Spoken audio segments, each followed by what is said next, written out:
ہم نے بہت زیادہ ورک آؤٹ کیا ہے اپنی یوتھ کے اوپر, اور ان شاء اللہ تعالیٰ پھر دوبارہ ہمیں موقع ملا ہے تو اس سے زیادہ ہم کریں گے. ہم دعوے نہیں کرتے, ہم کام کرتے ہیں. جس طرح عمران خان نے دعوے کیے تھے 1 کروڑ نوکری کا, 50 لاکھ گھر کا, ٹھیک ہے جناب. 90 دنوں میں وہ کہتے تھے ہم نے کرپشن ختم کرنی ہے. پھر اس کے بعد جو گورنر ہاؤس ہے اس کو کہتے تھے ہم نے گرا کے ڈیمالش کر کے تو اس کو یونیورسٹی بنا دینی ہے. وہ کہاں گئے ان کے وعدے؟ انہوں نے صرف سبز باغ کے علاوہ کچھ بھی نہیں دکھایا یوتھ کو. یہ ہمارا کام ہے کہ ہم نے سارے ٹوٹلی آپ جتنے بڑے منصوبے دیکھ لیں میاں نواز شریف میاں شہباز شریف کے ہیں, چاہے وہ موٹر وے ہے, چاہے وہ اپنا بجلی ہم نے ان کو ٹھیک کر کے دی ہے, چاہے وہ ہاسپٹل کے دیکھ لیں, فری اداویات تھی جب ہمارے دور میں ملتی تھی, اب وہ بھی نہیں ہے. انشاءاللہ گورنمنٹ آئی ہے, اب دوبارہ ہم شروع کریں گے. اس کے علاوہ انہوں نے ٹوٹل سبز باغ دکھایا. اللہ کے فضل سے ہم انشاءاللہ تعالیٰ بہتر سے بہتر پاکستان کو لے کے چلیں گے, اور ہمارا مشن ہی یہی ہے.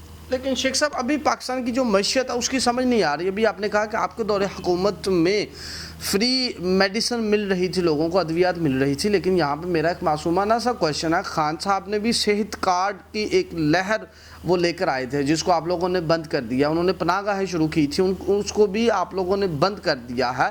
اسی معیشت کے ساتھ وہ اتنی زیادہ پیٹرول کے اوپر بھی سبسڈی دے رہے تھے.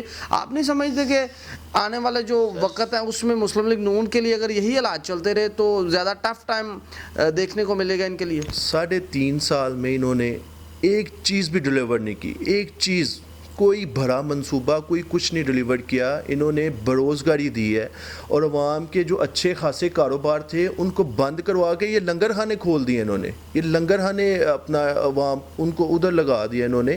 کوئی انہوں نے کاروبار نہیں دیا عوام کو. کوئی بروزگاری کے 60 لاکھ بروزگار ہوا ہے, جو جن کے اپنے کاروبار تھے وہ 60 لاکھ بندہ ان کے دور میں بروزگار ہوا ہے.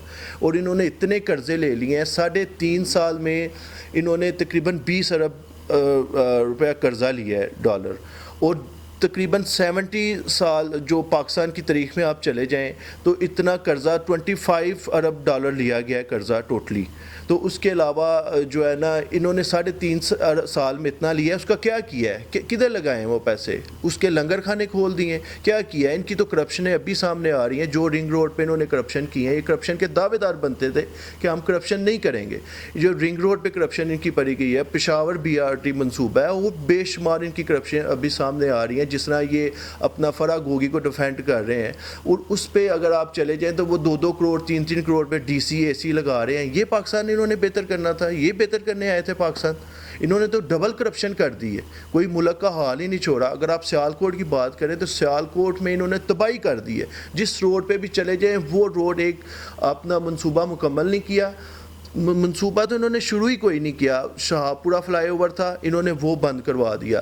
اپنا شہباز شریف فلائی اوور تھا چائنا چونک میں, وہ ہمارا منصوبہ تھا, اس کو مکمل کیا. انہوں نے تختی اپنی لگا دی. کوئی کام انہوں نے نہیں کیا سوائے بربادی کے. لیکن شیخ صاحب آپ نہیں سمجھتے کہ اس وقت مسلم لیگ نون کا جو اپنا ورکر ہے وہ بھی کافی مایوس ہے جب وہ 210 روپے کا لیٹر پیٹرول ڈلواتا ہے؟ غریب آدمی سر کہاں پہ جائے گا؟ ایک بندہ جس کی دہاڑی ہی 1000 پہ ہے وہ کیا کرے گا؟ پیٹرول آپ ایشو ہے, انشاءاللہ تعالیٰ ہم وہ جلدی سے جلدی اس کو ریزالو کر لیں گے. جو ان کے IMF کے ساتھ پہلے معاہدے تھے اس صورت میں ہمیں یہ بہت کچھ چیزیں جو ہے نا فیس کرنی پڑ رہی ہیں. تو انشاءاللہ تعالیٰ میرا آپ سے وعدہ ہے, بلکہ ہماری لیڈرشپ میں میٹنگ میں اٹینڈ کرتا ہوں, انشاءاللہ جلدی سے جلدی ہم اس کو پیٹرول کو قابو کر لیں گے. اور آپ دیکھیں کہ آٹا, چینی اور دالوں میں ہم سبسڈی دے رہے ہیں. آٹا چینی میں ہم نے آٹا آپ 490 پر kg اس ٹائم مل رہا ہے, اور چینی تقریباً 80-85 پر kg مل رہی ہے, ٹھیک ہے. اور اس پہ ہم نے 1 سال پورا سبسڈی دی ہے انشاءاللہ. صاحب آپ کو ابھی مارکیٹ کے حالات نہیں, آپ کو اوپن مارکیٹ کے اندر اس وقت جو چینی ہے اس کی پرائس 100 ہے پر kg, اور آپ اگر یوٹیلٹی سٹور میں چلے جائیں تو آپ کو یہی ریٹ ملے گا. آٹا اب ہم ٹرک لگا رہے ہیں ہر چونک میں, جس میں ریٹ نا سر دیکھیں نا میری بات سنیں شیخ صاحب, جہاں پہ آپ لوگ سبسڈی دیتے ہیں, جس پروڈکٹ کے اوپر آپ لوگ سبسڈی دیتے ہیں وہ یوٹیلیٹی سٹور میں سے وہ غائب ہوتی ہے, وہ بھی نہیں ملتی وہاں سے. سر ملتی ہے, ہر چیز اویلیبل ہے, کیوں نہیں اویلیبل ہر چیز. اور ہم جو بڑا کام کر رہے ہیں وہ زریرہ اندوزی کے خلاف ہم آپریشن شروع کر رہے ہیں. جو یہ اپنا حمزہ شہباز شریف صاحب کے حکم پہ یہ آپریشن شروع ہونے لگا ہے بہت بڑے پیمانے پہ. آپ دیکھیں گے کہ ہر چیز ریزالو ہوگی. جو 3.5 سال میں انہوں نے ملک کا بیڑا گرک کر دیا ہے.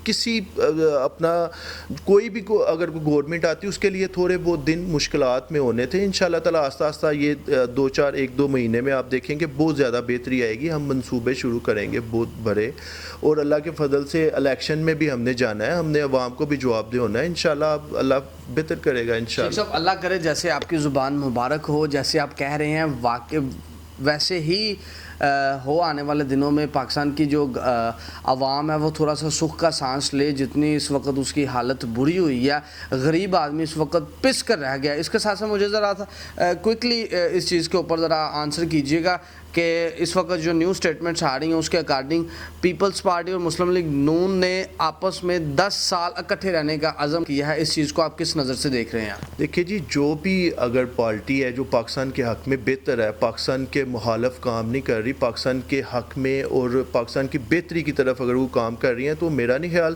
کہ اگر 10 سال بھی 20 سال بھی ہو تو ہم کام کریں گے پاکستان کی بہتری کے لیے. اگر ان کے اوپر چلے جائیں پیچھے, ان کے جس طرح یہ باتیں کرتے تھے, یہ کہتے تھے پرویز لائی پنجاب کا سب سے بڑا ڈاکو ہے, تو اس کو انہوں نے وزیر اسپیکر بنا دیا.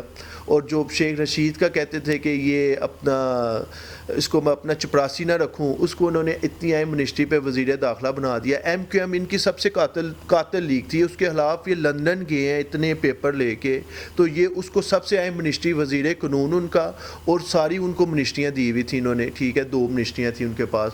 اور اس کے بعد اب یہ کہتے ہیں میں بلیک میل نہیں ہوں گا, کبھی بھی مجھے کوئی بلیک میل نہیں کر سکتا. اور پنجاب میں بھائی جان یہ 5 سیٹوں والوں کے ہاتھوں بلیک میل ہو گئے ہیں, 5 سیٹوں والوں کے, جس کے 5 ووٹ 5 ایم پی اے اس کے ہاتھوں یہ بلیک میل ہو گئے ہیں. اس کو وزیر اعلیٰ کا کینڈیڈیٹ, اتنی ان کا دیکھیں آپ ان کا لیول ہے کہ ان کی پارٹی میں ان کو کوئی بندہ ہی نہیں ملا اپنا وزیر اعلیٰ کے لیے نامزد کرنے کے لیے. اپنی پارٹی میں ان کا ہے ہی نہیں اتنا قابل بندہ, اس کو انہوں نے بہت قابل سمجھا ڈاکو کو, اس کو نامزد کر دیا. لیکن یہاں پہ میری گزارش یہ ہے کہ آگ دونوں برابر لگی ہوئی ہے.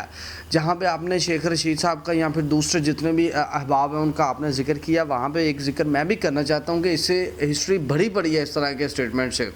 زرداری کا پیٹ پھاڑ کے سندھ کی سڑکوں کے اوپر گھسیٹنے کے لیے کس نے کہا؟ شہباز شریف صاحب نے کہا. ایسے ہی زرداری صاحب بھی اکثر بے شمار جگہ پہ کہہ چکے ہیں کہ نواز شریف صاحب چور ہیں, ڈاکو ہیں. آگ تو دونوں برابر لگی ہوئی ہے. اور رہی بات آپ نے جو بات کی ہے پنجاب اسمبلی کی, وہاں پہ آپ نے علیم خان صاحب کی بھی آپ نے ہیلپ لی, جہانگیر ترین خان صاحب کی آپ نے ہیلپ لی, جن کو آپ لوگ چینی چور کہتے تھے, انہی چوروں کو آپ نے ساتھ میں لا لیا.